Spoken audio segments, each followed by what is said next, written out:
नमस्कार दोस्तों, स्वागत है आपका मेरे चैनल सही ट्रेड में। मैं हूं सचिन और आज हम बात करने वाले हैं फंडामेंटल एनालिसिस के बारे में। बहुत सारे लोग या फिर जो इंस्टीट्यूशनल बायर्स रहते हैं या फिर इंस्टीट्यूशंस जो बाइंग करते हैं या फिर एफआईआईज रहे, डीआईआईज हो गए, तो ये सारे लोग जो होते हैं वो टोटली टेक्निकल्स के ऊपर नहीं डिपेंड रहते। जिनको लॉन्ग टर्म इन्वेस्टमेंट करनी रहती है वो कंपनी के फंडामेंटल्स भी देखते हैं। अब फंडामेंटल एनालिसिस कोई छोटा सब्जेक्ट नहीं है। आपको बहुत सारे कंपनी के एस्पेक्ट्स जो होते हैं वो रीड करने होते हैं, एनुअल रिपोर्ट्स रीड करने होते हैं, फाइनेंशियल स्टेटमेंट रीड करने होते हैं। उसके बाद आपको पता चलता है कि कंपनी किस तरीके से परफॉर्म कर रही है और कंपनी का आगे आने वाले दिनों में परफॉर्मेंस किस तरीके से रह सकता है। तो ये थोड़ा सा क्रिटिकल वर्क आपको लग सकता है, लेकिन जो जो बड़े इन्वेस्टर हुए हैं जैसे कि वॉरेन बफेट हो गए या फिर आर.के. दमानी सर हो गए, तो ये सारे लोग क्या करते हैं कि ये फंडामेंटल एनालिसिस बहुत अच्छी तरीके से करते हैं किसी कंपनी का। तो उनको पता चल जाता है कि बिजनेस किस तरीके सा है, और बिजनेस अगर आपको किसी कंपनी का पता चल जाएगा तो आप उसमें इन्वेस्टमेंट कर सकते हो, क्योंकि आपको पता है कि कंपनी क्या बिजनेस कर रही है, कंपनी का प्रोडक्ट क्या है, कंपनी का सेल किस तरीके से रहने वाला है, आने वाले दिनों में कंपनी किस तरीके से मार्केट में अपने आप को परफॉर्म करने वाली है, या फिर नया कोई टेक्नोलॉजी आएगा तो कंपनी किस तरीके से अपने आप को वहाँ पे संभालने वाली है। तो जैसे ही इस सारी चीज़ों की आपको पता चल जाती है तो आप कंपनी का एक वैल्यूएशन तय करते हो, और वैल्यूएशन के हिसाब से आप लॉन्ग टर्म के लिए वो कंपनी बाय करते हो। तो बेसिकली फंडामेंटल एनालिसिस करना मतलब शॉर्ट टर्म के लिए कोई कंपनी बाय करना नहीं होता है। उसके लिए आपका जो व्यू होता है वो लॉन्ग टर्म के लिए होना चाहिए। आप आगे के 5 या फिर 10 सालों के लिए सोच रहे हो और उस कंपनी में इन्वेस्टमेंट कर रहे हो। ऐसे नहीं कि आज आपने इन्वेस्ट कर लिया और 2 महीने बाद मुझे 10% रिटर्न मिल गया या फिर 15% रिटर्न मिल गए। इसके लिए आप फंडामेंटल थोड़ा सा देख सकते हो और उसके साथ टेक्निकल एनालिसिस की मदद ले सकते हो कि कोई इंडिकेटर या फिर कोई प्राइस एक्शन आपसे वर्कआउट हो जाए और वो आपको 5-10% या 15% की मूवमेंट दे जाए। लेकिन अगर आप 5 या फिर 10 साल के लिए कंपनी में इन्वेस्टमेंट के लिए सोच रहे हो तो आपको फंडामेंटल्स पे थोड़ा सा ज़्यादा फोकस देना चाहिए, कंपनी के फाइनेंशियल्स के ऊपर बहुत ज़्यादा फोकस देना चाहिए, और उसके बाद आपको देखना चाहिए कि किस तरीके से इसकी वैल्यू निकल के आ रही है। इसे कहते हैं इंट्रिंसिक वैल्यू। तो बेसिकली फंडामेंटल एनालिसिस करने में आपको सिर्फ इंट्रिंसिक वैल्यू निकालनी होती है। तो आज की वीडियो में हम यही सारी चीज़ें देखेंगे, किस तरीके से आपको फंडामेंटल एनालिसिस करना होता है, कौन से ऐसे 2 वेबसाइट्स है या फिर एप्लीकेशन है जिससे आप फंडामेंटल एनालिसिस कर सकते हैं। ये वीडियो के आखिर में मैं आपको बताऊंगा। एक कंपनी का एग्जाम्पल लेंगे और उसको क्या क्या इंपॉर्टेंट चीज़ें होती है फंडामेंटल्स में वो देखनी है, वो भी मैं आपको लाइव करके दिखा दूंगा। तो चलिए चलते हैं प्रेजेंटेशन की ओर और देखते हैं आज का पूरा वीडियो फंडामेंटल एनालिसिस के ऊपर। तो सबसे पहले हम यहाँ पे देखेंगे कि क्या क्या पॉइंट आज की इस वीडियो में हम कवर करने वाले हैं। सबसे पहला जो पॉइंट है यहाँ पे हम कवर करेंगे कि फंडामेंटल एनालिसिस क्या होता है, एक्चुअल में इसकी डेफिनेशन क्या है, किस तरीके के यहाँ पे फंडामेंटल एनालिसिस में पॉइंट्स आपको देखने हैं, ये हम यहाँ पे कवर करेंगे। दूसरा हम कवर करेंगे कि different types of fundamental analysis, कौन से टाइप होते हैं फंडामेंटल एनालिसिस करने के, आपको वो ध्यान में रखने हैं। उसके बाद हम देखेंगे कि बेसिक फैक्टर्स क्या है, जो इंपॉर्टेंट फैक्टर है फंडामेंटल एनालिसिस में वही आपको यहाँ पे कंसीडर करने हैं, और उसके बाद ही आपको फंडामेंटल एनालिसिस किसी कंपनी का करना है।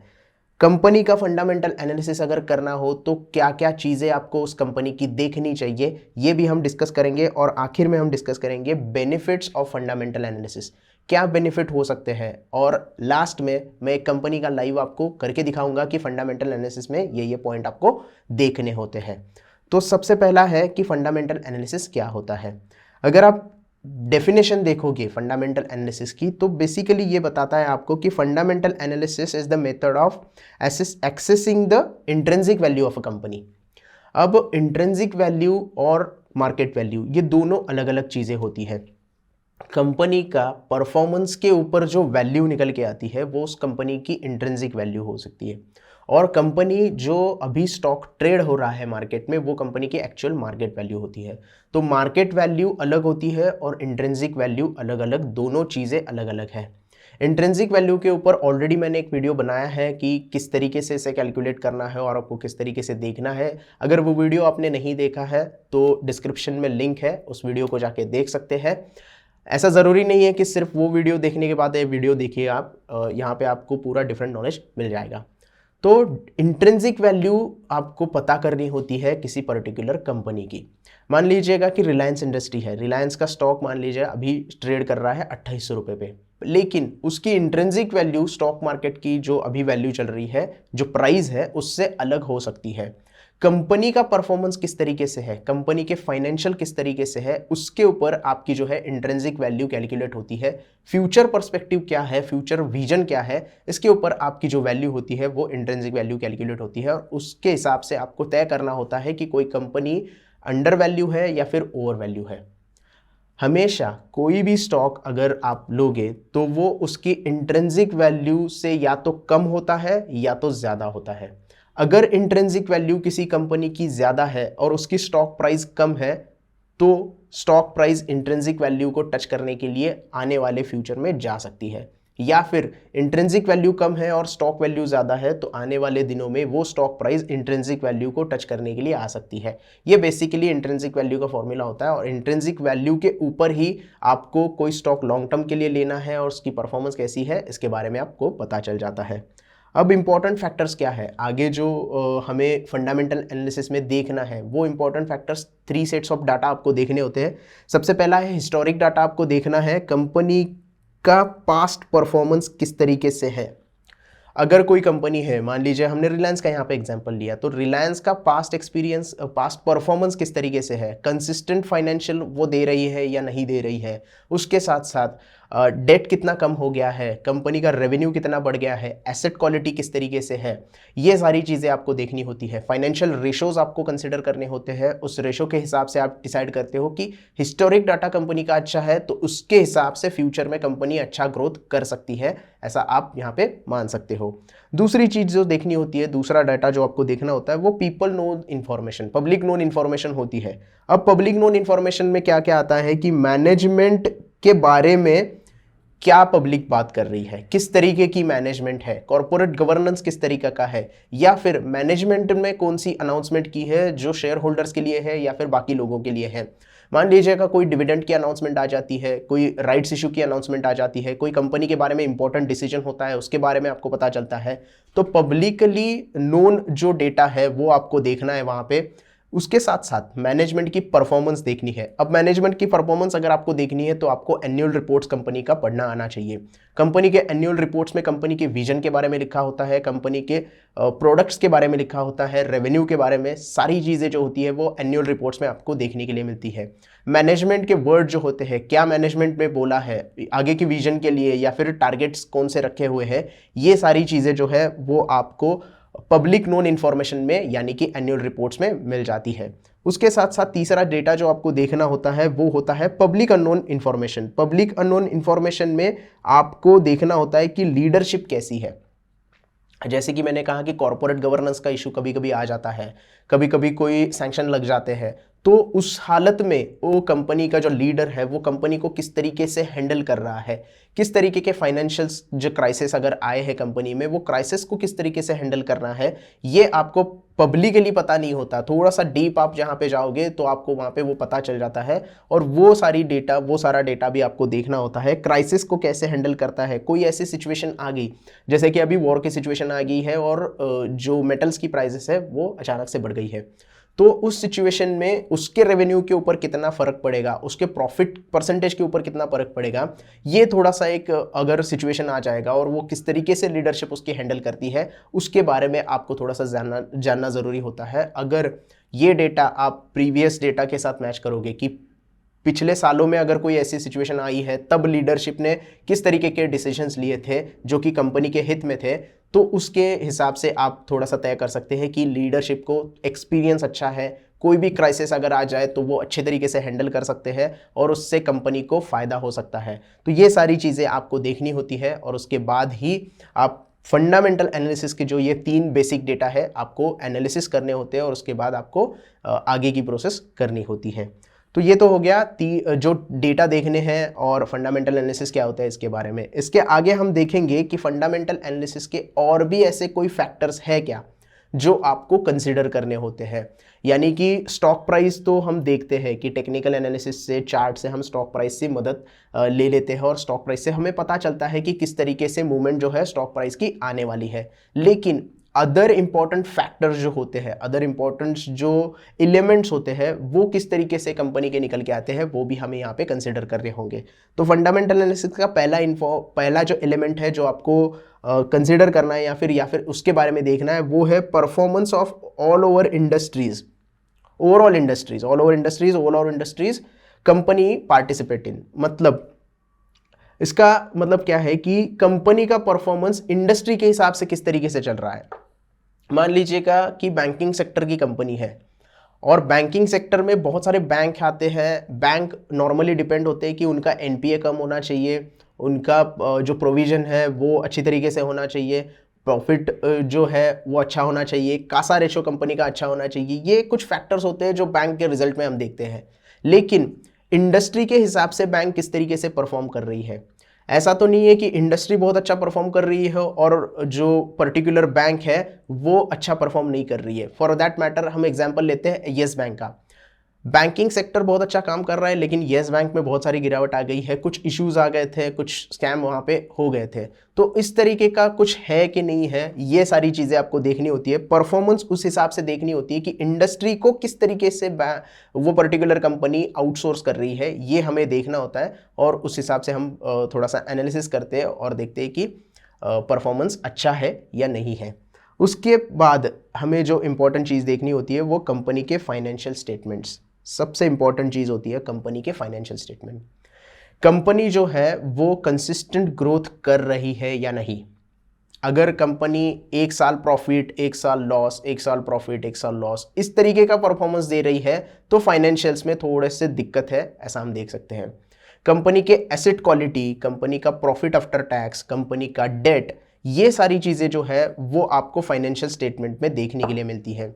इसके हिसाब से और भी चीज़ें आपको देखनी होती है कि कंपनी ने शेयर कोई प्लेज रखे हैं क्या, शेयर होल्डर्स का पैटर्न कैसा है, शेयर होल्डर्स ने कोई शेयर्स अगर गिरवी रखे हैं या फिर उसके ऊपर लोन उठाया है तो वो कितना है। तो ये सारे फाइनेंशियल स्टेटमेंट में आपको पता चलता है कि कंपनी कितना डेट, कंपनी के ऊपर कितना डेट है, कंपनी ने अभी तक कितना डेट चुकाया है। कंपनी अगर ईपीएस अगर देखे, अर्निंग पर शेयर, ये तो फाइनेंशियल रेशोज में आ जाएगा, वो भी आगे डिस्कस करेंगे। लेकिन ये सारी चीज़ें आपको फाइनेंशियल स्टेटमेंट में देखने के लिए मिलती है और उससे आप पता लगा सकते हो कि पास्ट परफॉर्मेंस कंपनी का कैसा है। 4-5 सालों में अगर कंपनी अच्छे कंसिस्टेंटली फाइनेंशियल रिजल्ट्स दे रही है तो आप कह सकते हैं वहाँ की फाइनेंशियली स्ट्रॉन्ग कंपनी है। जैसे आप निफ्टी 50 की सारी कंपनियां देखोगे तो वो फाइनेंशियली एस्टेब्लिश्ड कंपनियां हैं, इसकी वजह से ही वो निफ्टी 50 में अभी तक है। अगर कोई कंपनी परफॉर्मेंस नहीं दे पाती है तो निफ्टी 50 से उसे बाहर निकाल जाता है। जैसे कि रिसेंटली हुआ था, अपोलो हॉस्पिटल निफ्टी 50 में ऐड किया था। वो मार्केट कैपिटलाइजेशन का इशू है, लेकिन उसके साथ साथ फाइनेंशियल परफॉर्मेंस भी उसकी देखनी होती है। तो आपको फाइनेंशियल कंपनी के स्टेटमेंट्स पढ़ने आने चाहिए। बैलेंस शीट कैसे पढ़नी है, एनुअल रिपोर्ट कैसे पढ़नी है, इसके लिए भी हमने वीडियो बनाया है, आप डिस्क्रिप्शन में वो वीडियो भी देख सकते हैं, ताकि आपको पता चले कि एक कंपनी की बैलेंस शीट आपको किस तरीके से रीड करनी होती है और उससे आपको जो प्रीवियस परफॉर्मेंस है और करंट परफॉर्मेंस है वो आप थोड़ा सा कंपेयर कर सकते हैं और उससे आप अंदाज़ा लगा सकते हैं कि कंपनी की सिचुएशन कैसी है। उसके बाद आपको फैक्टर एलिमेंट जो देखना होता है वो होता है news release related to the company and its business. जैसे कि मान लीजिएगा ऑयल मार्केटिंग कंपनी है। अब ऑयल मार्केटिंग कंपनी हो गई और सऊदी में जहाँ से हम ऑयल खरीदते हैं वहाँ पे ऑयल के प्राइसेस बढ़ गए, तो ये डायरेक्टली इंडिया की ऑयल मार्केटिंग कंपनी पे इफेक्ट कर सकता है कि उनको अब ज़्यादा पैसे देके ऑयल खरीदना होगा, फिर रिफाइनिंग का खर्चा होगा।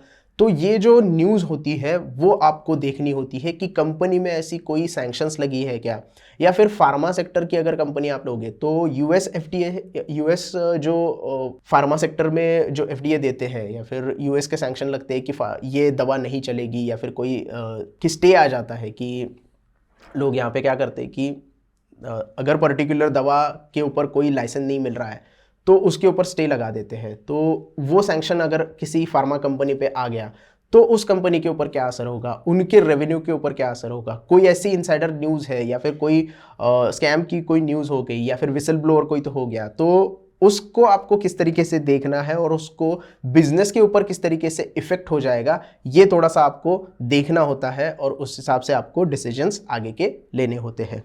उसके बाद जो एलिमेंट है वो सबसे इम्पॉर्टेंट है, इंडिया में ये एलिमेंट बहुत ही इम्पॉर्टेंट होता है, डोमेस्टिक पॉलिटिकल एनवायरनमेंट। अब ये बहुत ही इम्पॉर्टेंट चीज़ है, क्योंकि अगर मान लीजिएगा कोई पॉलिटिकल पार्टी है जो किसी पर्टिकुलर कंपनी के फेवर में नहीं है, या फिर कुछ है उनका मसला है उनका, तो उस कंपनी को वहाँ पे दिक्कत आ सकती है। जैसे कि वेदांता के बारे में हमने सुना था कि वेदांता में जो उनका तमिलनाडु या फिर कोई साउथ के डिस्ट्रिक्ट में कोई तो प्लांट था, उसके ऊपर उसकी गवर्नमेंट ने स्टे आना लेके आए थे, तो वहाँ का प्लांट जो है उनको बंद करना पड़ा था। तो उसके पीछे का रीज़न क्या है, क्या पॉलिटिकल रीज़न हो सकता है, कोई डोमेस्टिक पॉलिटिकल वहाँ पे एनवायरनमेंट किस तरीके सा है, बिजनेस के लिए अच्छा है या नहीं है, ये भी चीज़ें फैक्टर इन करती है फंडामेंटल एनालिसिस में। क्योंकि अगर कंपनी ऐसी जगह पे है जहाँ पे उनको फाइनेंशियली पॉलिटिकली थोड़ा सा डिस्टर्बेंस आ रहा है, तो कंपनी के बिजनेस के ऊपर थोड़ा सा आपको यहाँ पे इफेक्ट होता हुआ दिखाई दे सकता है, और आगे जाके कंपनी के परफॉर्मेंस के ऊपर भी ये सारी चीज़ें आपको दिखाई देगी। तो ये चीज़ आपको कंसिडर करनी है और उसके साथ आपको थोड़ा सा एनालिसिस करना होता है। उसके बाद जो एलिमेंट है वो है company press release.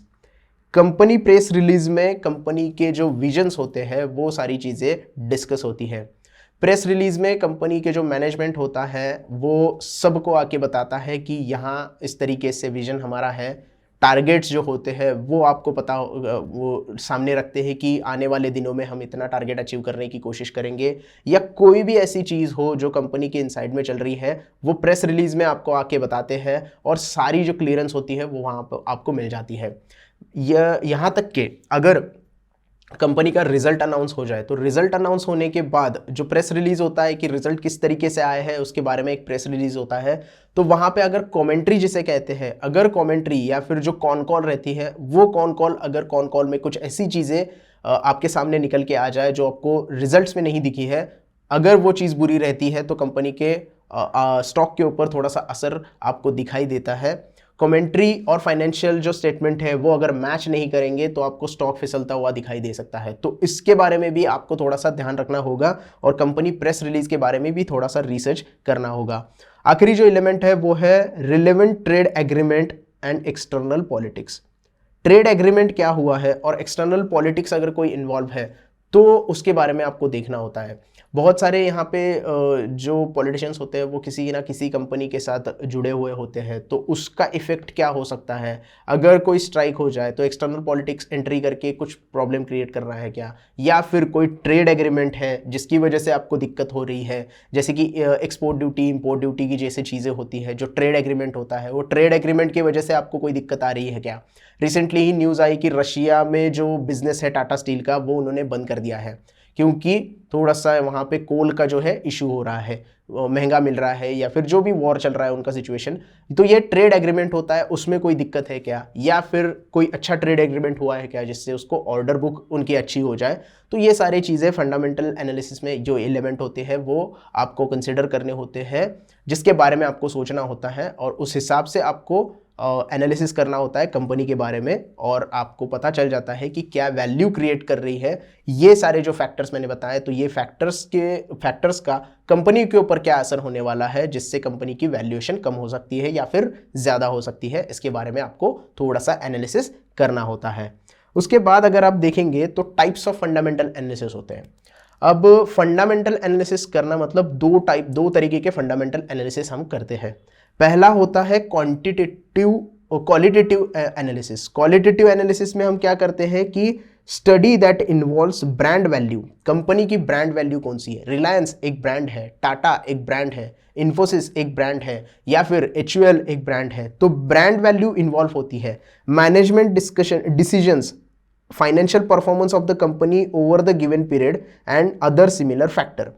Quality check होती है, कंपनी की क्वालिटी चेक करना मतलब कंपनी का ब्रांड वैल्यू चेक करना, कंपनी के फाइनेंशियल स्टेटमेंट चेक करना, मैनेजमेंट के डिसीजन को चेक करना, या फिर इस रिलेटेड अदर कोई परफॉर्मेंस होगा, कंपनी के परफॉर्मेंस के बारे में, किस तरीके का परफॉर्मेंस पास्ट ईयर्स में कंपनी ने दिया है, इसकी क्वालिटी चेक करना, इसे कहते हैं क्वालिटेटिव एनालिसिस। क्वालिटेटिव एनालिसिस आपको दो चीज़ों से मिल सकता है, या तो आप फाइनेंशियल परफॉर्मेंस देख सकते हो, या तो कंपनी का एनुअल रिपोर्ट पढ़ के वहाँ से कंपनी की क्वालिटी आप पता कर सकते हो, क्योंकि एनुअल रिपोर्ट में आपको प्रोडक्ट के बारे में पता चलता है, सेल्स के बारे में पता चलता है, अदर कोई कंपनी कुछ कर रही है तो उसके बारे में पता चलता है। 5 साल बाद कंपनी का विजन क्या रहने वाला है इसके बारे में आपको पता चलता है। मैनेजमेंट का डिसीजन क्या हुआ है, किस तरीके के शेयर होल्डर्स पैटर्न है, ये सारी चीज़ें हैं जो क्वालिटेटिव एनालिसिस में आती है। और क्वालिटेटिव एनालिसिस में आपको ये सारी चीज़ें देखने के लिए मिलती है जिसका आपको स्टडी करना होता है। तो पहला टाइप हो गया क्वालिटेटिव एनालिसिस, और दूसरा जो टाइप है वो है क्वांटिटेटिव एनालिसिस। क्वांटिटेटिव एनालिसिस में क्या होता है कि analysis that is purely number based and considers the companies financial statement and conclude the share price from the observation. अब यहां पे आपका जो क्वांटिटेटिव एनालिसिस है, यहां पे आपका इंट्रिंसिक वैल्यू कैलकुलेट करना आपको आना चाहिए।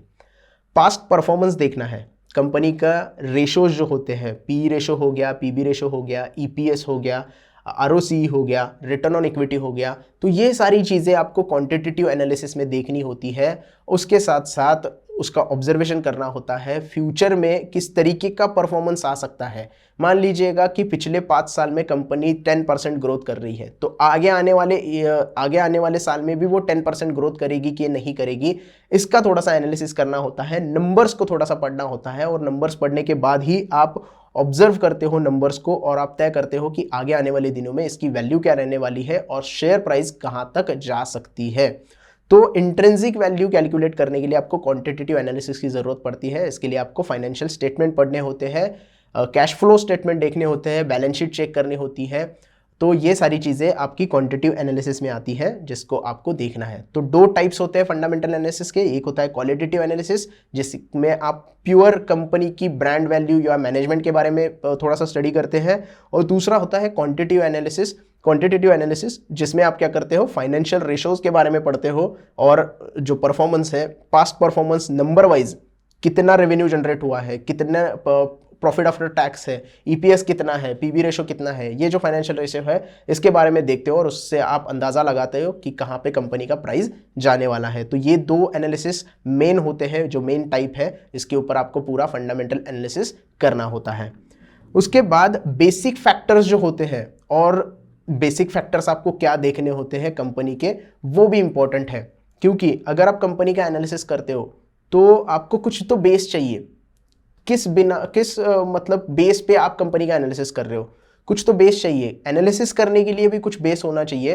तो वो बेसिक फैक्टर आप यहाँ पे देख सकते हो। पहला जो फैक्टर है यहाँ पे वो है companies profit over the years. सबसे इंपॉर्टेंट चीज है, जैसे मैंने कहा था कि कंसिस्टेंट प्रॉफिट बना रहा है कि नहीं। 1 साल पे प्रॉफिट बनाया, 2 साल पे प्रॉफिट बनाया, तीसरे साल लॉस हो गया, फिर चौथे साल प्रॉफिट बनाया, 5वें साल लॉस हो गया।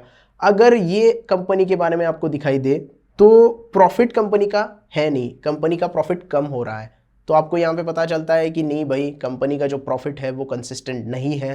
पास्ट ईयर्स में आप अगर देखोगे, ओवर द ईयर्स आप अगर देखोगे, तो कंपनी प्रॉफिट नहीं बना रही है।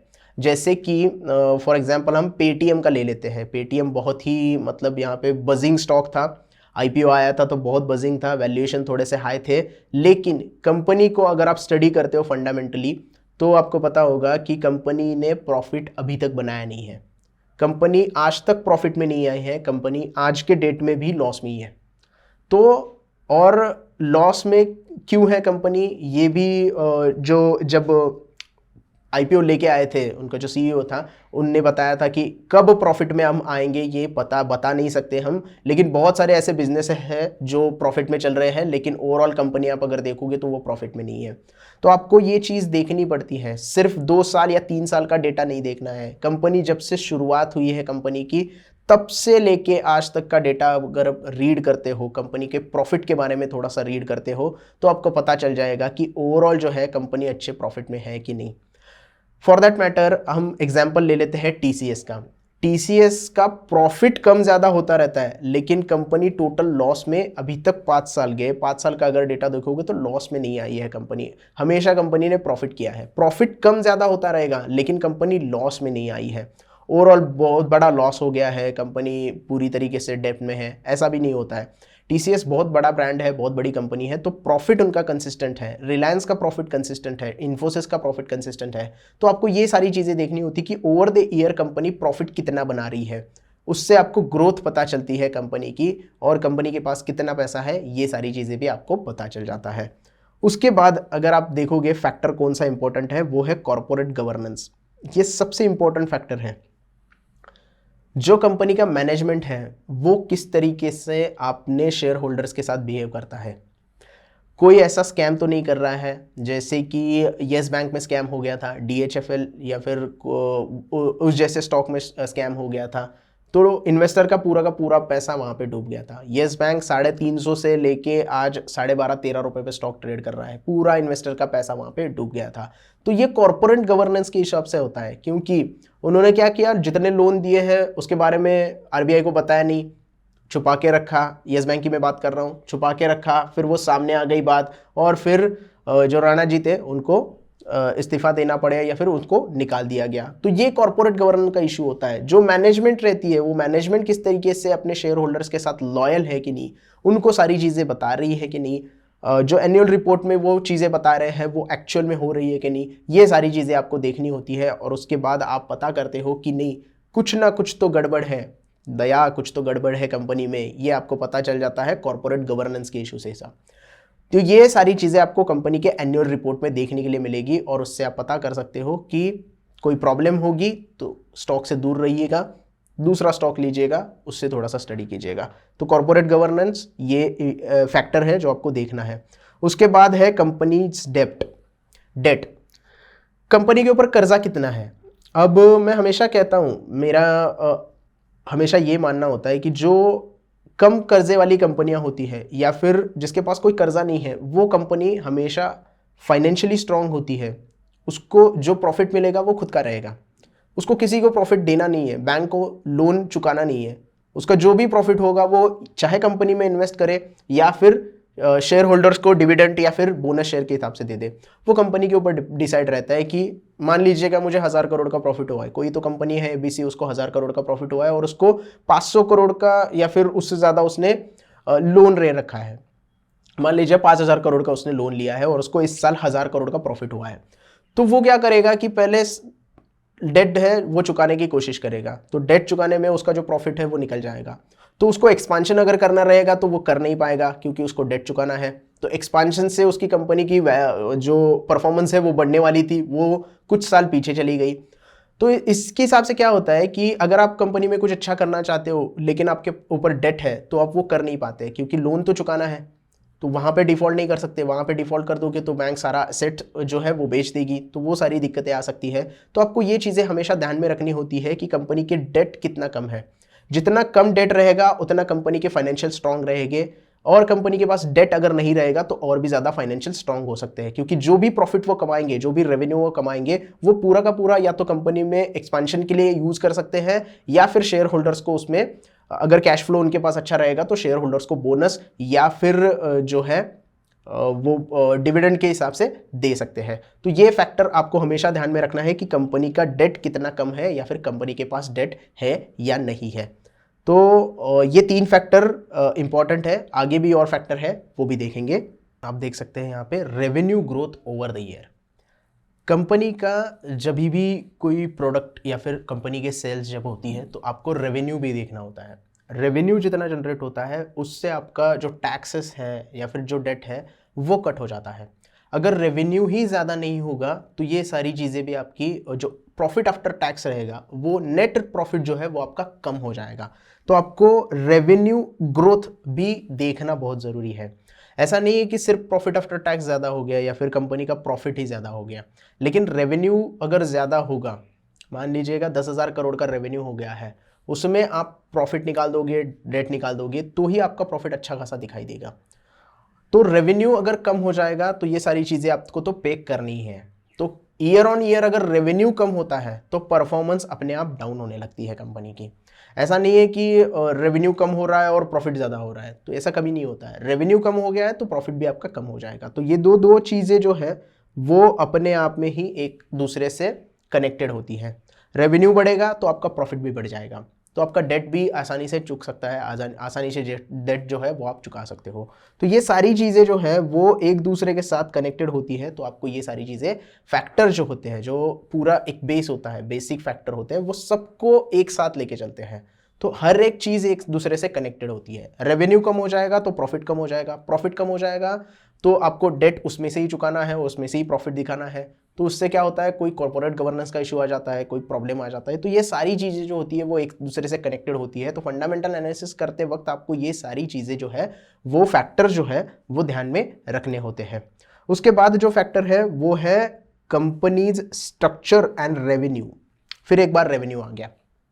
अब यहाँ पे कंपनी का स्ट्रक्चर किस तरीके से है, कंपनी का प्रोडक्ट किस तरीके से है, कौन सी इंडस्ट्री में कंपनी है, उसके स्ट्रक्चर के हिसाब से उसका रेवेन्यू कितना बढ़ रहा है, ये आपको यहाँ पे देखना है। अगर पर्टिकुलर सेक्टर में कंपनी है तो उसके कॉम्पिटिटर का रेवेन्यू कितना है और इस पर्टिकुलर कंपनी का रेवेन्यू कितना है, स्ट्रक्चर किस तरीके से उन्होंने रखा है कि रेवेन्यू इतना आएगा तो प्रोविजन इतनी करेंगे, डेट इतने दे देंगे, प्रॉफिट टैक्स इतना पे करेंगे और कैश फ्लो हमारा इतना रहेगा। तो ये स्ट्रक्चर किस तरीके से है, शेयर होल्डर्स पैटर्न किस तरीके से है, शेयर होल्डर्स का कितना यहाँ पे मार्जिन जाता है। तो ये जो चीज़ें होती है वो पूरे स्ट्रक्चर के ऊपर डिपेंड होती है। कंपनी जब बनती है तो पूरा एक स्ट्रक्चर उनको बनाना पड़ता है, उसके ऊपर ही कंपनी का पूरा जो है आगे आने वाले दिनों का प्रॉफिट या फिर जो भी उनका है वो सारा डिपेंड होता है। तो स्ट्रक्चर कंपनी का अगर अच्छा नहीं होगा तो आगे रेवेन्यू में भी प्रॉब्लम आएगी, प्रॉफिट में भी प्रॉब्लम आएगी, डेट चुकाने में भी प्रॉब्लम आ जाएगी और बाकी सारी चीज़ें भी यहाँ पे आपको देखने के लिए मिलेगी।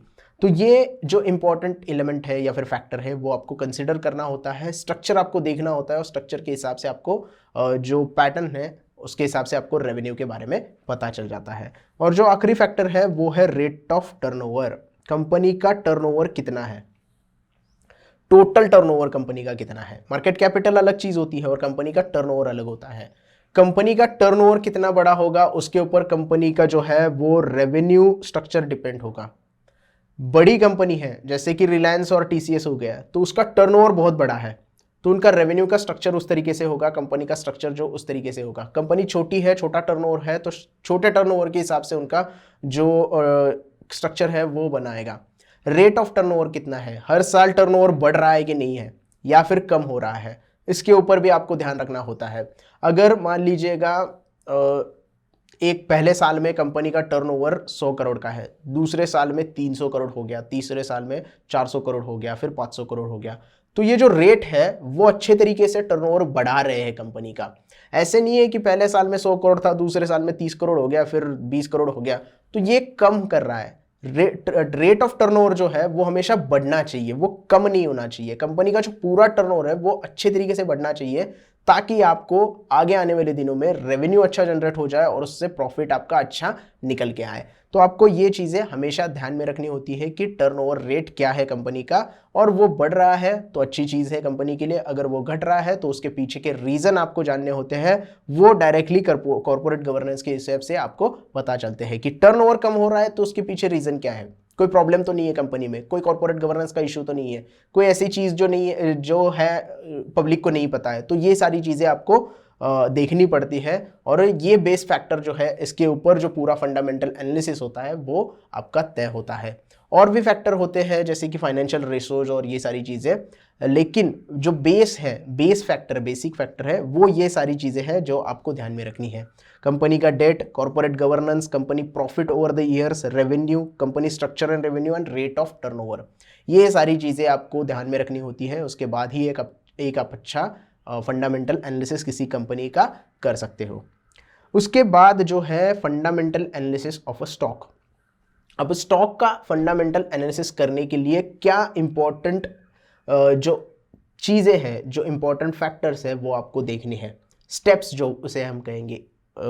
आप कोई भी चीज़ देखते हो, टेक्निकल एनालिसिस देखते हो तो आप स्टेप बाय स्टेप देखते हो कि पहला ये इंडिकेटर देख लिया, फिर ये प्राइस एक्शन देख ली, फिर और कोई आपको पैटर्न मतलब पता चल गया चार्ट का, कैंडलस्टिक पैटर्न आप देखते हो, तो स्टेप बाय स्टेप जाते हो ना आप। ऐसे नहीं है कि पहले ही सारी चीज़ें देख ली, एक साथ ही सारी चीज़ें देख ली। तो क्या स्टेप आपको लेनी चाहिए, सबसे पहली स्टेप कौन सी लेनी चाहिए, सबसे आखिर में स्टेप कौन सी लेनी चाहिए, ये भी इंपॉर्टेंट होता है किसी स्टॉक का आप फंडामेंटल एनालिसिस करते हो। सिर्फ आप फाइनेंशियल रेशोज नहीं दे सकते, सिर्फ पीबी रेशो के ऊपर आप नहीं एनालिसिस कर सकते कि पीबी रेशो यहाँ पे अच्छा है, सिर्फ ईपीएस के ऊपर आप नहीं डिस्कशन कर सकते या फिर ईपीएस के ऊपर नहीं तय कर सकते कि कंपनी की शेयर प्राइस अच्छी बढ़ेगी, इंट्रिंसिक वैल्यू अच्छी हो जाएगी, क्योंकि ये सारी चीज़ें जो है वो एक दूसरे से रिलेटेड होती है। तो आपको सारी जो चीज़ें हैं वो यहाँ पे जो स्टेप है वो फॉलो करने होंगे, तभी आप एक कंपनी के बारे में या फिर एक स्टॉक का फंडामेंटल एनालिसिस अच्छे से कर सकते हो। पहला जो है वो है understand the companies its operation business model. सबसे बेसिक थिंग है। वॉरेन बफेट साहब कहते हैं कि अगर कोई कंपनी का बिजनेस ही मुझे समझ में नहीं आ रहा है तो मैं वहाँ पे इन्वेस्टमेंट कैसे करूँगा। मान लीजिएगा कोई मैन्युफैक्चरिंग कंपनी है जो स्टील बनाती है, स्टील के प्रोडक्ट बनाती है, और आपको स्टील के प्रोडक्ट के बारे में कुछ पता ही नहीं है। उसकी ग्रेड क्या है, कास्टिंग कैसा है, क्या उसमें फैक्टर्स इन होते हैं, क्या चीज़ें लगती है, ये आपको पता ही नहीं है, तो आप किस तरीके से उस स्टील कंपनी में इन्वेस्टमेंट करोगे।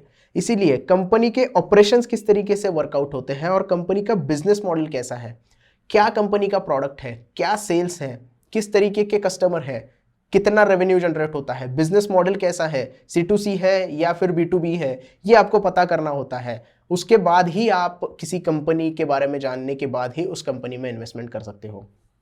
इसीलिए आपको फंडामेंटल एनालिसिस करने के लिए 10 कंपनी एक साथ लेके नहीं बैठना है। आपको सिर्फ एक कंपनी लेना है और आराम से उसका एनालिसिस करना है। स्टॉक की प्राइस कहीं भागी नहीं जाती, मार्केट यहीं पे है। आराम से आप अगर एनालिसिस करोगे और आराम से एनालिसिस करने के बाद एक बार कंपनी की इंट्रिंसिक वैल्यू निकाल लोगे तो आपको वहाँ पे अच्छे प्राइस के ऊपर स्टॉक मिल सकता है। प्राइस मतलब मैं इंट्रिंसिक वैल्यू की बात कर रहा हूँ, मार्केट प्राइस की बात नहीं कर रहा हूँ, क्योंकि फंडामेंटल एनालिसिस जो होते हैं वो कभी भी मार्केट प्राइस क्या चल रही है इसके ऊपर नहीं डिस्कस करते या फिर वो नहीं देखते हैं। इसीलिए तो आप कोई भी रेटिंग एजेंसीज देख लीजिए या फिर जो रिपोर्ट बनाते हैं जैसे कि CLSA हो गया या फिर HSBC हो गया, ये सारे लोग जो होते हैं करंट मार्केट के प्राइस से या तो आउट परफॉर्म होगा तो उससे ऊपर का टारगेट दे देंगे, या फिर कभी कभी क्या होता है कि मार्केट प्राइस चल रही है 1200 रुपये और उन्होंने टारगेट दिया है 1000 रुपये का। तो ये डिफरेंस जो होता है ये फंडामेंटल एनालिसिस के ऊपर होता है। वो मार्केट प्राइस नहीं देखते, वो कंपनी की वैल्यू देखते हैं। तो आपको फंडामेंटल एनालिसिस में कंपनी की वैल्यू देखनी होती है और उसके ऊपर डिसीजन लेना होता है। तो सबसे पहला इंपॉर्टेंट फैक्टर है कि कंपनी के बारे में जानिए, उसके ऑपरेशंस कैसे चल रहे हैं और बिजनेस मॉडल कैसा है ये आप जान लीजिए। दूसरा जो पॉइंट है, use financial ratios for initial screening. अब यहाँ पे आपका जो है PB रेशो आ गया या फिर PE रेशो आ गया, EPS आ गया, ROCE आ गया या फिर ROE आ गया। तो ये जो इम्पोर्टेंट रेशोज है ये आपको कंसीडर करने हैं, या फिर CAGR भी आप यहाँ पे देख सकते हैं कि किस तरीके का CAGR compounded annual growth rate क्या है कंपनी का। तो ये सारे जो फैक्टर्स है ये फाइनेंशियल रेशोज में आते हैं। इसके ऊपर इंडिविजुअल वीडियोस हमने बनाए हैं। अगर आपने वो वीडियोस नहीं देखे हैं तो वो पूरी सीरीज प्लेलिस्ट अवेलेबल है, आप डिस्क्रिप्शन में जाके वो देख सकते हैं। आपको वो हर एक कंपनी का P रेशो कैसे निकालना है, PB रेशो कैसे निकालना है, EPS कैसे निकालना है, इसके ऊपर इंफॉर्मेशन वहाँ पे मिल जाएगी। तो ये रेशोज आपको पता करने होते हैं और सिर्फ 1 साल के रेशोज के बारे में आप नहीं जानोगे, आप कम से कम 5 साल का परफॉर्मेंस देखोगे। PB रेशो अगर बढ़ रहा है तो 5 साल का PB रेशो का आप कंपैरिजन करोगे। PE रेशो के बारे में सेम है। EPS अगर कंपनी का बढ़ रहा है तो सिर्फ 2 साल का EPS बढ़ने से आप इन्वेस्टमेंट नहीं करोगे, 5 साल का परफॉर्मेंस EPS का कैसा है वो आपको चेक करना है और उसके बाद कंपनी में इन्वेस्टमेंट है या फिर जो भी चीज़ है आप करोगे। CAGR किस तरीके से बढ़ रहा है या फिर कंपनी का ROE कितना है, ये सारी चीज़ें आपको थोड़े से प्रीवियस 5, 6, 7 साल का देखना होगा और उसके बाद ही आप डिसीजन ले सकते हो कि कंपनी का ओवरऑल परफॉर्मेंस कैसा है। तो आपको ये सारी चीज़ें इनिशियल स्क्रीनिंग में देखनी होती है और जिससे आपको पता चलेगा कि रेशोज किस तरीके के कंपनी के बन रहे हैं। उसके बाद closely study the financial reports of the company. अब क्लोजली स्टडीज क्यों बोला है यहाँ पे? क्लोजली स्टडी इसलिए बोला है कि इससे आपको पता चलता है कि कंपनी की एसेट क्वालिटी क्या है, कितने एसेट्स है कंपनी के पास, कंपनी के ऊपर कितना कर्जा है, कंपनी टैक्स कितना भर रही है, कंपनी और कोई शेयर प्लीज का कोई पैसा तो नहीं दे रही है, कंपनी के शेयर टोटल शेयर में से कितने शेयर के ऊपर उन्होंने लोन ले रखा है, इक्विटी लोन कितना ले रखा है। तो ये सारी चीज़ें जो होती है वो फाइनेंशियल रिपोर्ट्स में आपको देखने के लिए मिलती है। कंपनी के ऊपर लायबिलिटीज़ कितने हैं, कंपनी के एसेट्स कितने हैं, ये आपको बैलेंस शीट से पता चल जाएगा। कंपनी के स्टेटमेंट से बाकी सारी चीज़ें आपको पता चल जाती है कि किस तरीके का परफॉर्मेंस है फाइनेंशियल का। तो ये भी आपको सिर्फ क्वार्टर ऑन क्वार्टर का नहीं देखना है। अगर आपको किसी कंपनी का पूरा फाइनेंशियल स्टेटमेंट देखना है तो इस क्वार्टर को पिछले क्वार्टर से कंपेयर करो, उसके साथ साथ करंट ईयर के क्वार्टर को लास्ट ईयर क्वार्टर के साथ कंपेयर करो कि क्वार्टर ऑन क्वार्टर यहां पे किस तरीके से कंपनी का परफॉर्मेंस रहा है, ईयर ऑन ईयर कंपनी का परफॉर्मेंस कैसे रहा है। अगर थोड़ा सा ज्यादा डीप में जाओगे और थोड़ा सा स्टडी करोगे फाइनेंशियल स्टेटमेंट को तो आपको और भी ज्यादा अच्छे तरीके से पता चलेगा कि लास्ट ईयर कंपनी ने सेम क्वार्टर में इतना प्रॉफिट कमाया था, इतना डेट उन्होंने पूरा चुका दिया था, और इस क्वार्टर में कितना उनको प्रॉफिट हुआ है और उन्होंने कितना डेट क्लियर किया है। लायबिलिटीज लास्ट क्वार्टर में कितनी थी, अभी कितनी है, एसेट क्वालिटी में सुधार आया है कि नहीं आया है, कंपनी का जो ईपीएस है वो बढ़ रहा है कि नहीं बढ़ रहा है। तो ये क्वार्टर ऑन क्वार्टर और ईयर ऑन ईयर जब आप थोड़ा सा ज्यादा एनालिसिस करते हो तो आपको और भी ज्यादा यहाँ पे कंपनी के बारे में पता चलता है। जो लोग सिर्फ ऊपर का देखते हैं, नहीं पी रेशो अच्छा है, पीबी रेशो अच्छा है, ईपीएस बढ़ रहा है, तो उनको थोड़ा सा यहाँ पे ध्यान रखना है कि आपको फाइनेंशियल स्टेटमेंट भी अच्छे तरीके से देखने होते हैं। क्लोजली ट्रैक करो, टाइम लेके ट्रैक करो, कोई यहाँ पे जल्दी नहीं है। एक कंपनी एनालिसिस करने के लिए आप 1 महीना भी लगा दोगे ना तो भी चल जाएगा, लेकिन आपका जो एनालिसिस होगा वो परफेक्ट वहाँ पे निकल के आएगा। तो थोड़ा सा डीप शुरुआत में टाइम लग सकता है यहाँ पे, लेकिन जब आपको आदत हो जाएगी तब आप चुटकी में यहाँ पे फाइनेंशियल एनालिसिस कर सकते हो। तो थोड़ा सा यहाँ पे क्लोजली आपको करना होता है। उसके बाद जो है find companies competitor and rivals and study them. अब जैसे कि आपको पता है मेटल्स, बहुत सारी कंपनीज मेटल कंपनीज है। टाटा स्टील का राइवल कौन है, जेएसडब्ल्यू स्टील हो गया या फिर जिंदाल स्टील हो गया या फिर और कोई स्टील कंपनी हो गई। तो टाटा स्टील को इन 2 कंपनी के साथ कंपेयर करो, टाटा स्टील के फाइनेंशियल रिपोर्ट्स को इन 2 कंपनी के रिपोर्ट के साथ कंपेयर करो, इनके प्रोडक्ट को इनके प्रोडक्ट के साथ कंपेयर करो।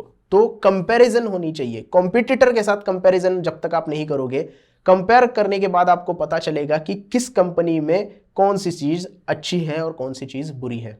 दोनों के कॉर्पोरेट गवर्नेंस को या फिर फाइनेंशियल स्टेटमेंट को, दोनों के रेशोज जो फाइनेंशियल रेशोज है उनको थोड़ा सा कंपेयर करो।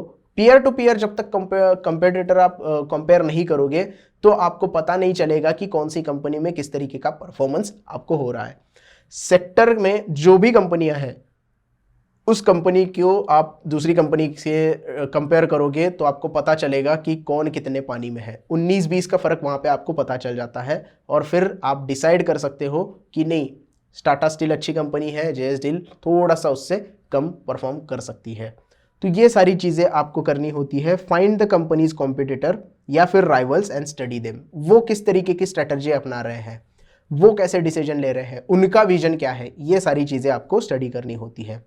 लास्ट है और एक चीज़ है, लास्ट भी आएगी, check companies debt and compare with the rivals. जैसे कि मैंने कहा टाटा स्टील के ऊपर कितना कर्जा है और जिंदाल स्टील के ऊपर कितना कर्जा है, जेएसडब्ल्यू स्टील के ऊपर कितना कर्जा है, किसका कर्जा सबसे ज़्यादा है, वो कंपनी थोड़ी सी दिक्कत में आएगी, क्योंकि प्रॉफिट में जो भी परसेंटेज होगा उनको डेट में देना पड़ेगा, डेट के लिए उनको देना पड़ेगा।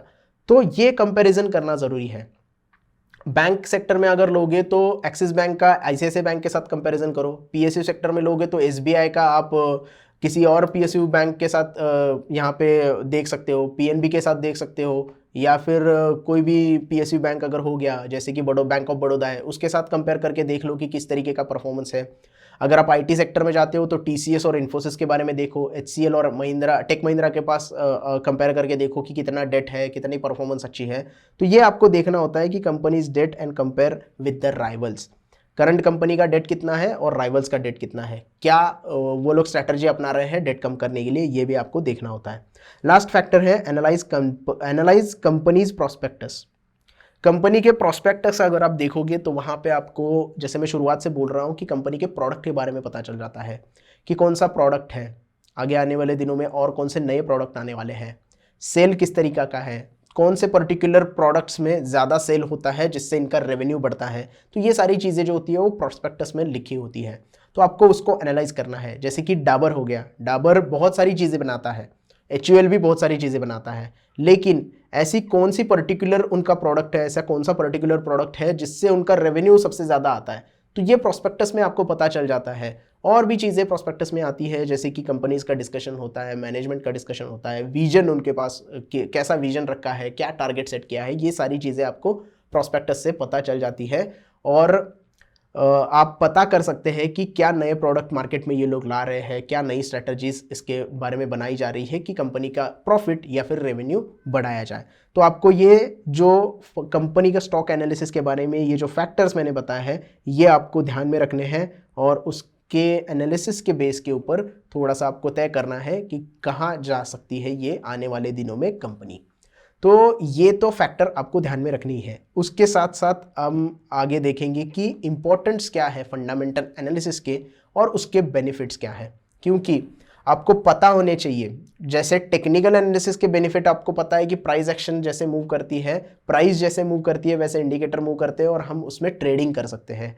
लेकिन फंडामेंटल एनालिसिस के भी कुछ इंपॉर्टेंट्स और बेनिफिट्स हैं जो आपको पता होने चाहिए। सबसे पहला है fundamental analysis of a company helps you to get its stock fair price, जो कि इंट्रिंसिक वैल्यू होती है।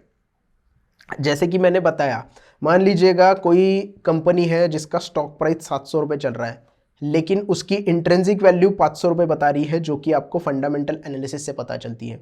तो आप यहाँ क्या कहते हो कि स्टॉक जो अभी ट्रेड कर रहा है वो ओवर वैल्यू है या फिर इंट्रिंसिक वैल्यू से बहुत ज़्यादा प्राइस पे ट्रेड कर रहा है, तो ये कभी ना कभी ये 500 रुपये पे आएगा। या फिर कोई कंपनी है जिसकी इंट्रिंसिक वैल्यू 200 है, लेकिन स्टॉक प्राइस जो है वो अभी ट्रेड कर रही है 100 रुपये के ऊपर। मतलब यहाँ पे आपको पता चल रहा है कि फंडामेंटल एनालिसिस से पता चल रहा है कि इंट्रिंसिक वैल्यू जो है इसकी कम है, तो आगे जाके ये 200 रुपये तक पहुँच सकता है। मतलब इंट्रिंसिक वैल्यू यहाँ पे इंट्रिंसिक वैल्यू 200 है और स्टॉक की प्राइस 100 रुपये है, मतलब इंट्रिंसिक वैल्यू से कम प्राइस पे ये स्टॉक ट्रेड हो रहा है। तो आपको पता है कि ये इंट्रिंसिक वैल्यू तक स्टॉक जाएगा ही। मतलब यहाँ पे सीधे सीधे आपको क्या हो रहा है कि 50% की यहाँ पे अपमूव दिखाई दे रही है। 100 रुपये से डायरेक्ट 200 रुपये पे हो जाएगा, तो 50% की अपमूव यहाँ पे दिखाई दे रही है। तो ये सारी चीज़ें होती है। ये जो इंट्रिंसिक वैल्यू होती है ये फेयर वैल्यू होती है कंपनी की। ये आपको बताती है कि कंपनी अंडर वैल्यू है या फिर ओवर वैल्यू है। तो इससे आपको पता चल जाता है कि करंट मार्केट में जो प्राइस चल रहा है वो एक्चुअल प्राइस कितना है कंपनी का और एक्चुअल फेयर वैल्यू कितनी है। तो which may not always be trading at its fair value. जैसे मैंने बताया कि कंपनी का stock price always fair value के ऊपर नहीं ट्रेड करता, उससे ऊपर ट्रेड करता है या फिर नीचे ट्रेड करता है। ऑफन इट्स ओवर प्राइस और अंडर रेटेड। ये जो रेटिंग्स कंपनियां होती है वो हमेशा रेटिंग देती रहती है कि कंपनी ओवर वैल्यू है या अंडर वैल्यू है, तो आप बाय कर सकते हो नहीं कर सकते हो। ये सारी चीज़ें फंडामेंटल्स के ऊपर डिपेंड होती है। तो ये एक बेनिफिट होता है आपको फंडामेंटल्स का कि आपको इसकी इंट्रिंसिक या फिर फेयर वैल्यू कंपनी की पता चलती है। दूसरा जो है वो है इंपॉर्टेंट यहाँ पे benefit, fundamental analysis helps in predicting the long term in the market. मतलब यहाँ पे क्या है कि आप लॉन्ग टर्म के लिए अगर कोई स्टॉक बाय करना चाहते हैं तो आपको यहाँ पे फंडामेंटल एनालिसिस हेल्प करता है। टेक्निकल एनालिसिस आपको क्या करेगा, थोड़ा सा शॉर्ट टर्म के लिए बता देगा कि कहाँ पे रेजिस्टेंस है, कहाँ पे सपोर्ट है, तो वहाँ तक आप ट्रेड ले सकते हो। लेकिन अगर आपको फंडामेंटल्स अच्छे तरीके से पता है तो आप लॉन्ग टर्म के लिए उस स्टॉक को बाय कर सकते हो। जैसे कि राकेश झुनझुनवाला सर ने टाइटन खरीदी किया था। टाइटन जब आया था तो टाइटन का प्राइस बहुत कम था, तो टाइटन उन्होंने खरीदी करके रखा, बाय करके रखा। अभी तक राकेश झुनझुनवाला सर के पास टाइटन का स्टॉक है। तो उन्होंने बहुत लॉन्ग टर्म की सोची है। इतने सालों से वो स्टॉक वो होल्ड करके रख रहे हैं और उनको प्रॉफिट भी अच्छा खासा वहाँ पे हो रहा है। तो ये होता है लॉन्ग टर्म का व्यू रखना और कोई स्टॉक बाय करना। इसे वैल्यू इन्वेस्टिंग भी बोला जाता है। फंडामेंटल एनालिसिस आप करोगे तो आप कंपनी की वैल्यू पता करते हो, और वैल्यू आपको अगर पता चल जाए कि अच्छा बिजनेस होने वाला है, कंपटीशन में ज़्यादा कोई कंपनीज नहीं है, कंपनी के फाइनेंशियल स्ट्रॉन्ग है, तो ये वैल्यू इन्वेस्टिंग आप करते हो और कंपनी की वैल्यू देखते हो और उसमें इन्वेस्टमेंट करते हो, तो लॉन्ग टर्म के लिए सोचते हो। इसकी वजह से आप थोड़ा सा predicting the long term trade आप यहाँ पे ले सकते हो और उससे आपको मदद हो सकती है फंडामेंटल देखने के बाद। उसके बाद it is generally use for long term investment as it enables you to understand the price that stock should reach. जैसे कि मैंने बताया इंट्रिंसिक वैल्यू है 200 रुपये, प्राइस चल रहा है 70 रुपये। तो अल्टीमेटली आपको पता है लॉन्ग टर्म में ये इंट्रिंसिक वैल्यू तक जाने ही वाला है। तो स्टॉक यहां तक जा सकता है, ये आप फंडामेंटल्स की मदद से पता कर सकते हो और उस स्टॉक को कम प्राइस में डिस्काउंट पे खरीद सकते हो। वैसे आप टेक्निकल्स देखोगे तो आपको हमेशा हर प्राइस ज़्यादा ही लगेगी। आप कोई स्टॉक अगर आप HUL आज लेना चाहते हो तो 2200 रुपये का ट्रेड कर रहा है, तो टेक्निकल्स देखोगे तो बोलोगे कि नहीं यार वो 1800 रुपये से 2200 तक चला गया है, 400 रुपये थोड़ा सा ज़्यादा चल गया है।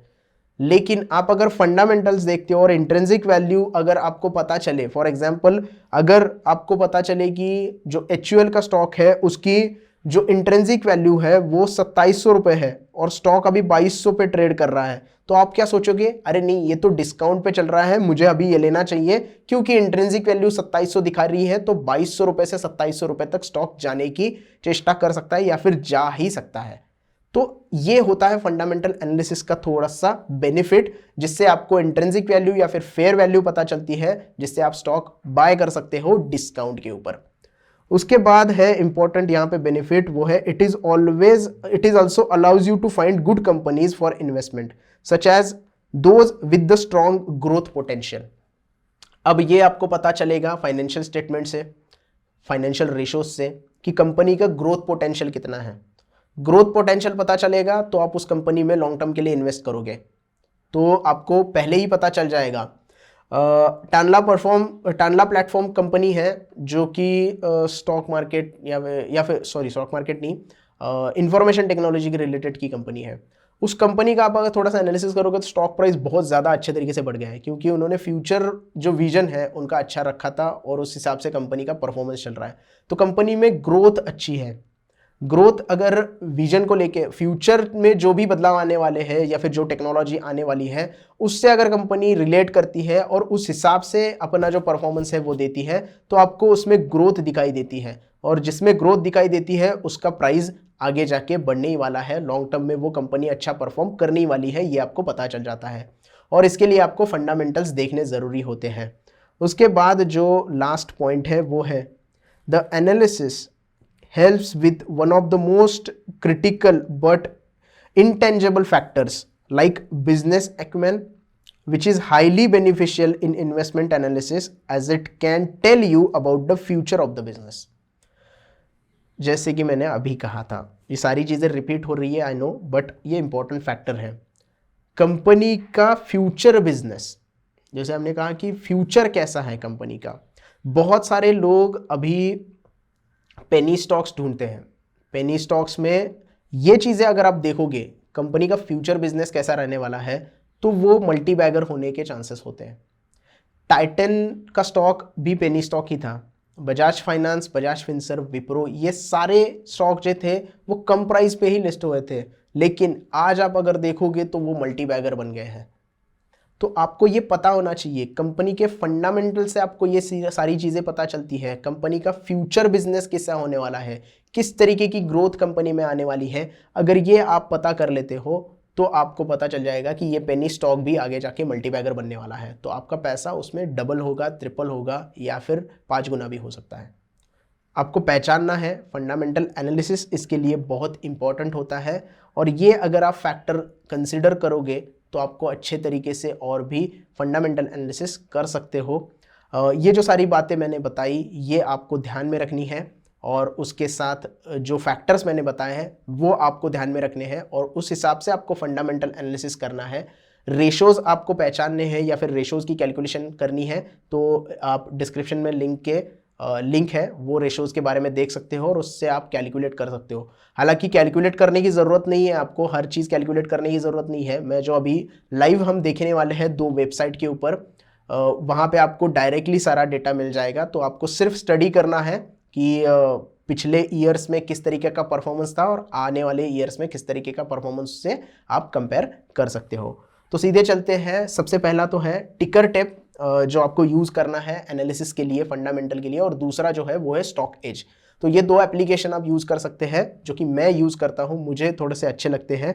टिकर टेप और में आपको थोड़ा सा फ्री में अगर आप यूज़ करोगे तो सारी चीज़ें नहीं दिखने के लिए मिलती है, लेकिन आपके ब्रोकर के थ्रू आप उसमें अकाउंट ओपन कर सकते हो, या फिर आप जीमेल पे भी जो है उसका यूज़ कर सकते हो। तो टिकर टेप पे सबसे पहले हम देखेंगे किस तरीके से हमें यहाँ पे एनालिसिस करना होता है। सर्च में जाना है आपको, सर्च में जाने के बाद यहाँ पे स्टॉक सर्च करना है। रिलायंस इंडस्ट्री का ही देखते हैं, रिलायंस इंडस्ट्री के ऊपर क्लिक करेंगे तो आपको सारी चीज़ें यहाँ पे मिल जाती है देखने के लिए। सबसे पहले तो आपको यहाँ पे प्राइस दिखाई देता है, लगभग 28 से के आसपास 2% अप है आज। एनर्जी सेक्टर में कंपनी है, लार्ज कैप है और लो रिस्क यहाँ पे दिखाया गया है। चार्ट आपको देखना है तो चार्ट देख सकते हैं। यहाँ पे आप वीकली, मंथली, ईयरली, 5 ईयर्स और मैक्स जब से इन्वेंट हुआ है स्टॉक वहाँ तक का परफॉर्मेंस देख सकते हैं। मैक्स अगर आप देखोगे तो यहाँ पे आपको पता चलेगा कि किस तरीके का परफॉर्मेंस स्टॉक ने दिया है। अब तक आप अगर देखोगे तो 4310% के रिटर्न इनने जनरेट किए हैं जब से ये स्टॉक लिस्ट हुआ है उसके बाद से। उसके बाद आपको यहाँ पे इन्वेस्टमेंट चेकलिस्ट देखने के लिए मिलती है। बेसिक्स में आप ज़्यादा डिटेल में नहीं देख सकते, प्रो में आप जाओगे तो आपको प्रीमियम थोड़ा सा यहाँ पे लेना पड़ेगा। इंट्रिंसिक वैल्यू आपको यहाँ पे ही पता चलती है, कैलकुलेट करने की जरूरत नहीं है। इंट्रिंसिक वैल्यू आपको यहाँ पे क्या दिखा रही है, current price is more than the intrinsic value, मतलब अभी जो प्राइस चल रही है वो इंट्रिंसिक वैल्यू से ज़्यादा है। तो फंडामेंटल एनालिसिस यहाँ पे क्या सोचेगा, नहीं स्टॉक थोड़ा नीचे आने दो, इंट्रिंसिक वैल्यू तक आने दो। अगर ये ग्रीन आपको दिखाई दिया तो आप यहाँ पे इन्वेस्ट कर सकते हो। रिटर्न्स के बारे में देखोगे यहाँ पे तो ये बताता है कि ROE versus FD rate, stock has been generating better return over on equity than the FD, bank FD से ज्यादा रिटर्न जनरेट कर रहा है। डिविडेंड रिटर्न कितना है वो भी पता चलता है। Entry point, good time to consider as a stock is not overbought zone, overbought zone में नहीं है। तो सारी चीजें आपको पता चलती है फंडामेंटल्स के बारे में। नो रेड फ्लैग्स, मतलब stock not in ASM GSM list, lot of promoter holding the pledge, not lot of promoter holding the pledge. जैसे मैंने कहा था कि शेयर होल्डिंग पैटर्न होता है जिसमें प्रमोटर अपने शेयर जा क्या करते हैं, प्लेज करते हैं। तो यहाँ पे ऐसा कोई भी प्रॉब्लम नहीं है, किसी भी प्रमोटर ने अपने जो शेयर है वो प्लेज नहीं किए हैं, उसके ऊपर लोन नहीं लिया है। तो ये आपको पता चल जाता है। आप प्रो वर्जन लोगे तो उससे भी डिटेल में आपको ज्यादा पता चल जाता है। की मैट्रिक्स जो फाइनेंशियल रेशोज है, पी रेशो कितना है, पीबी रेशो कितना है, सेक्टर का पीबी कितना है, सेक्टर का पी कितना है, डिविडेंड यील्ड कितनी है, ये सारी चीज़ें आपको यहाँ पे देखने के लिए मिलती है। अगर आप थोड़ा सा फाइनेंशियल स्टेटमेंट में जाओगे या फिर प्रो वर्जन में जाओगे तो आपको और भी पीछे के ईयर्स के जो डिटेल्स है वो देखने के लिए मिलते हैं। फोरकास्ट और रेटिंग भी आप यहाँ पे देख सकते हो। 61% लोग कह रहे हैं कि हमें यहाँ पे बाय करना चाहिए। प्राइस, अर्निंग्स और रेवेन्यू ये सिर्फ आप प्रो वर्जन में देख सकते हो, यहाँ पे मैंने फ्री वर्जन देखा है। डिटेल फोरकास्ट देखने के लिए भी आपको प्रो वर्जन देखना होगा। यहाँ पे आप रेवेन्यू देख सकते हो और अर्निंग देख सकते हो और डाउनलोड भी कर सकते हो।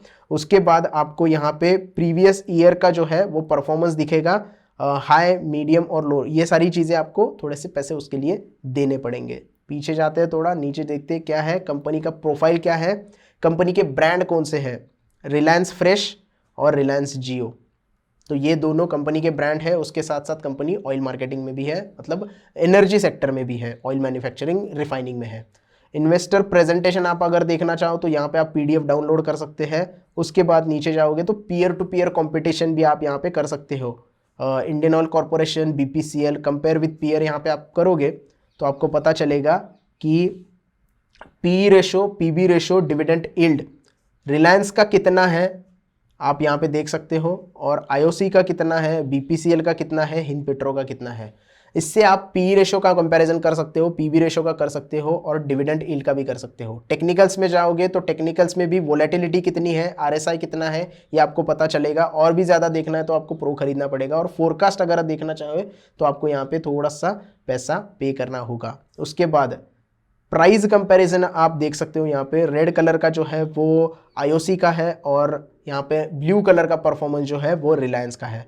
तो आईओसी का परफॉर्मेंस कैसा है और रिलायंस का परफॉर्मेंस कैसा है यहाँ पे आप देख सकते हो। आईओसी ने आप अगर देखोगे तो 49% का रिटर्न जनरेट किया है और 36% का रिटर्न जो है रिलायंस ने जनरेट किया हुआ आपको यहाँ पे पता चलता है। इससे आप यहाँ पे एडिट कर सकते हो और दूसरा भी स्टॉक यहाँ से सिलेक्ट कर सकते हो। 3 स्टॉक आप यहाँ पे ऐड करके प्राइस कंपैरिजन देख सकते हो। प्राइस कंपैरिजन कब से कब तक का है ये भी यहाँ पे डेट आ जाती है, 28 अप्रैल से लेके 20 अप्रैल 2022, 1 साल का यहाँ पे कंपैरिजन दिखाया है।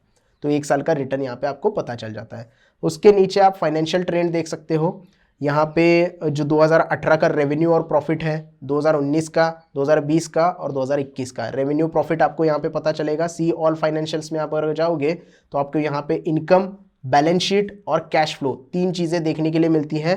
थोड़ा सा यहाँ पे आप देखोगे तो 2018 से लेके 2021 तक किस तरीके के एनुअल रिपोर्ट नॉर्मल व्यू आपको यहाँ पे पता चलेगा। रेवेन्यू कितना है, एबिटा कितना है, पीबीट कितना है, पीबीटी कितना है, नेट इनकम कितना है, ईपीएस, डीपीएस और पे आउट रेशो, ये सारी चीज़ें आपको यहाँ पे देखने के लिए मिलेगी। ईयर ऑन ईयर का आप देख सकते हैं। आप अगर थोड़ा सा यहाँ पे प्रो करते हो तो आपको क्वार्टर ऑन क्वार्टर भी देखने के लिए मिलेगा।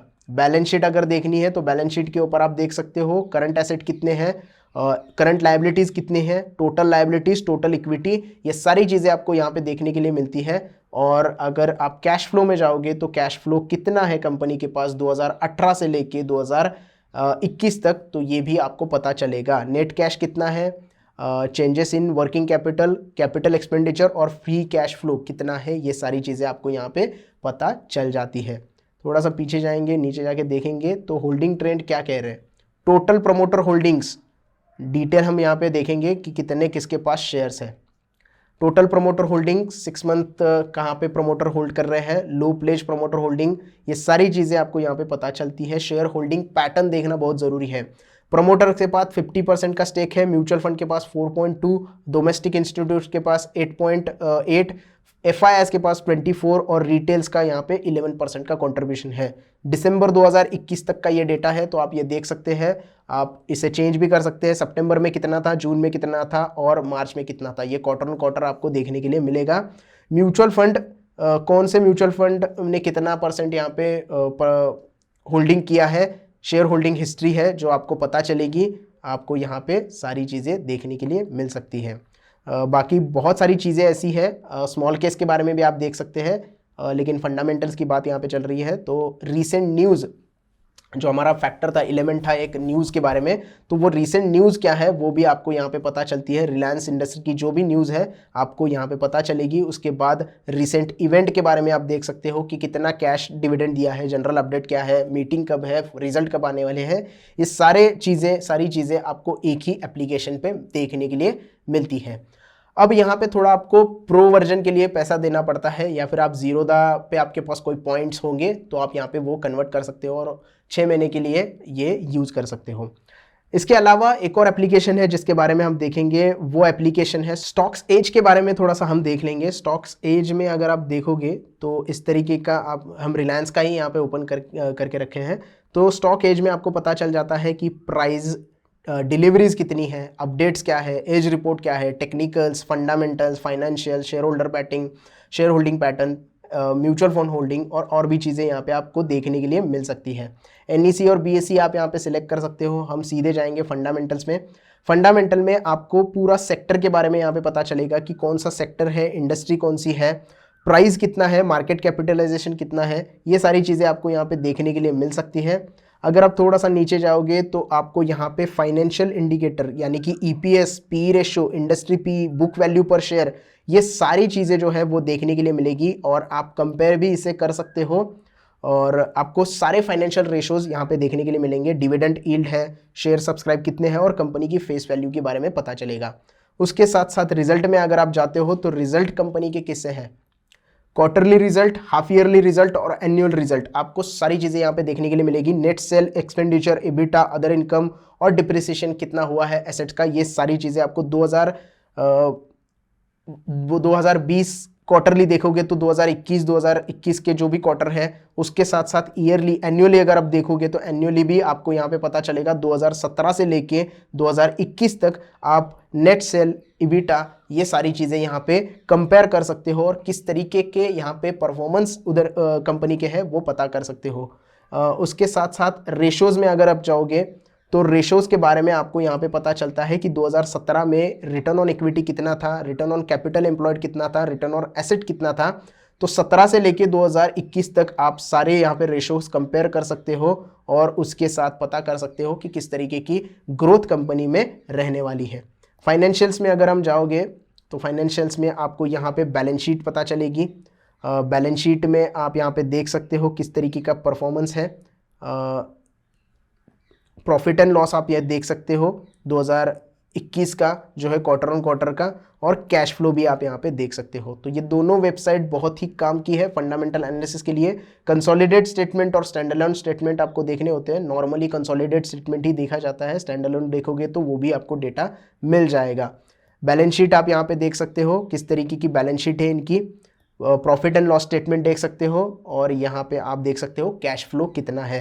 तो हर चीज़ का यहाँ पे इंतजाम है, आपको कोई भी ज़्यादा मेहनत करने की ज़रूरत नहीं है, सिर्फ थोड़ा सा स्टडी करने की ज़रूरत होती है। शेयर होल्डर पैटर्न भी आप यहाँ पे देख सकते हो, टोटल पैटर्न कितना है, शेयर होल्डर्स के पास कितना पैसा है, और यहाँ पे जो है बोर्ड ऑफ डायरेक्टर्स कौन कौन है, कंपनी के बोर्ड ऑफ डायरेक्टर्स के बारे में पता कर सकते हैं आप। तो बहुत सारी चीज़ ऐसे हैं जो आप यहाँ पे पता कर सकते हो, और म्यूचुअल फंड होल्डिंग के बारे में भी आपको यहाँ पे पता चल जाएगा। तो ये दो एप्लीकेशन जो है वो आपको यहाँ पे बता देंगे कि किस तरीके से आपको कंपनी का फंडामेंटल एनालिसिस करना है, और उसकी मदद से कंपनी के फ्यूचर ग्रोथ पर्सपेक्टिव या फिर पास्ट परफॉर्मेंस आप देख सकते हो। और इंट्रिंसिक वैल्यू जो है थोड़ा सा आपको उसमें कैलकुलेट करने में थोड़ी सी हार्डवर्क करना होगा, और उससे आप इंट्रिंसिक वैल्यू निकाल सकते हो, या सिर्फ परफॉर्मेंस देख के भी पता कर सकते हो कि कंपनी की किस तरीके की परफॉर्मेंस यहाँ पे आपको दिखाई दे रही है, ताकि आप स्टॉक वो खरीद सके। स्टॉक ओवर वैल्यू है, अंडर वैल्यू है, ये आपको पता हो सके। So that's it for today. I hope आपको पूरा वीडियो अच्छे से समझ में आ गया होगा। बहुत लंबा वीडियो हो गया, थोड़ा सा ज़्यादा ही एक्सप्लेन कर दिया मैंने। आई होप कि आपको सारी बातें क्लियर हो गई होंगी। वीडियो पसंद आया हो तो प्लीज़ लाइक कीजिएगा, कमेंट कीजिएगा, और आपके जो भी डाउट्स है वो आप कमेंट में पूछ सकते हैं। और भी ऐसे वीडियोस आप देखना चाहते हो तो वो भी आप मुझे कमेंट में बता सकते हो, तो उसके ऊपर मैं वीडियो बनाने की ज़रूर कोशिश करूँगा। उसके साथ साथ आप ज्वाइन भी कर सकते हो मुझे। ज्वाइन आप अगर मुझे करते हो तो आपको थोड़ा सा प्रीमियम कंटेंट जो है स्टॉक मार्केट के बारे में वो आपको मैं देने की कोशिश करूँगा। कोई भी स्ट्रैटेजीज अगर हो गई या फिर कोई और चीज़ आपको चाहिए जो प्रीमियम कंटेंट में आती है वो मैं देने की कोशिश करूँगा। सो ज्वाइन करके हमें सपोर्ट कीजिएगा, लाइक कीजिएगा, कमेंट कीजिएगा और शेयर कीजिएगा, और बेल आइकॉन दबाना मत भूलिएगा। धन्यवाद।